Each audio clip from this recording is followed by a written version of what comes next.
Welcome back, everybody. In this video I'm going to be showing you some techniques that you can use when you're creating sprites that will help you think differently about how you create your artwork and maybe create a more different style than you might usually do, or just at least think about how you can construct your artwork.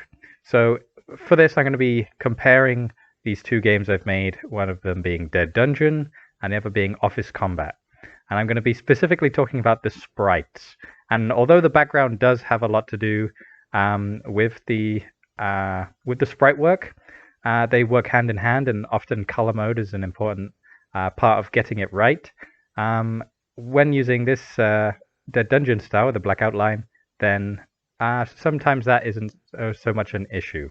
So first of all, if we talk about creating a character, when you have an outline, you significantly add kind of like bulk to the image. For example, if this is a head, if we give it some eyes, then the head is scaled to the eyes are scaled to the head. But arguably, if you scaled the head down enough, it wouldn't need eyes, or you could have a single pixel as eyes. So let's just think about what it would look like if the head had two eyes and they were only a pixel wide. So if we scale that down, as you can see, we've made the head smaller, but now there isn't much room for detail. It's kind of hard to kind of add something, for example, a mouth. It kind of is all very like it doesn't really help if you know what I'm saying. We had a color to the skin. Then we can kind of start to create something that's a bit more unique. You can see how we would, make different things. But we're still kind of held back. So, and especially when we start thinking about the body, if you want to scale the head to the body, then technically it wouldn't really fit in the frame, because a real person's head, is just a tiny proportion of their body. And as you might remember, in the GB Studio assets, the characters are basically all head, which is obviously in reference to the Pokemon games. I think the Zelda games also do that kind of thing. So it might be worth you thinking about it instead of terms of lines, in terms of blocks of shapes. So if we remove this black outline, and we start to maybe use the black to focus on shape, we could shrink this down beneath the scale of an eye and start to think about how a person could be sculpted out of pixel. So some things won't work, and some things obviously work better. But you can see here we have a silhouette of a human being. They're very blocky, but we could chip off their shoulders, or we could exaggerate their width to make them more impressive.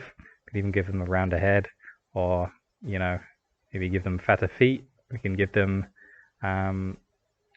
maybe a line between their feet, and this has more connotation of human than the previous pixel art outline, mainly because if you were to squint or maybe zoom out, you would see it as like a thumbnail image, which is how often, imagine if you see a person standing on a street, you don't see them in their detail and everything. Your brain creates an image based on like suggestion rather than anything else.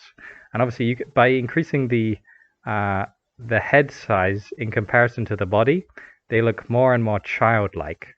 So obviously, this is a way you can create your own styles, is by exaggerating certain things. Maybe you really want to exaggerate the feet for some reason. Maybe it's a running game or something where the feet are the most important thing. And obviously you can focus on whatever you think is necessary, but it will help you think about what your game is about a bit better. So obviously for Office Combat, the focus was the fists. So this as fists It's like the Wii Sports boxing. That's at least what I was thinking about. And you can kind of see where a person comes out of this. And if you obviously we only have 3 colors to use, and by using one for the outline, it kind of restricts you. Obviously, it could be used for shading as well as outline, and arguably you don't want to use the outline everywhere. But in this style, you don't need an outline. The shapes build themselves. You just have to remember what you're trying to say and what you're trying to suggest with the shapes. So obviously, you obviously need to think about the character, think about your game, think about how it works, because it won't always work. As you can see here, I've changed it a bit, and obviously I'm just doing this quickly. You can already see I need to rescale this guy in order to have his legs fit in properly, and luckily we have a space up top to do that. And technically, a boxer should be blocking his face. So if we do this, fill his face back in, then we should technically have something better to work with. And you can see just like the style of Office Combat is kind of being brought out, but because I haven't done it exactly how I did it in Office Combat, it already looks different. So you can see how your game can be created based on shape rather than line. That's the main focus. So obviously a leg can go here. Let's move this one out a tiny bit. And now we have some movement in the image as well, which I'm not the best at, and obviously this leg is awful. But when you're starting out, it really doesn't really matter, as long as, especially when a character is in movement and there are multiple animation frames, you can create something like this quite like strong, and it would actually work quite well. So if I export this and put it into GB Studio, we can talk about how the background and colors come together to help it come to life. So I've just made the player sprite, the thing we just made, and I made this also, this character was here. So those are just in the sample of GB Studio. I've just moved the start point to the side scroller, just like how Office Combat was a side scroller. And obviously this could be used in anything. This could be used in, the space battle thing. The ship didn't really need an outline as long as it used the correct colors. And in the overworld, the only reason it's using these kind of shaped characters is just because the face is normally the most important part of a person. And obviously it's reference to to older games like Pokemon and Zelda, like I said before. But obviously you don't have to do it just because someone else did it. You should do it based on your game and what your game needs. So let's have a look at this. Okay, so we spawn. Obviously there's no animation, but we can already see that the legs are perfect. The body stands out very well, except next to the flower.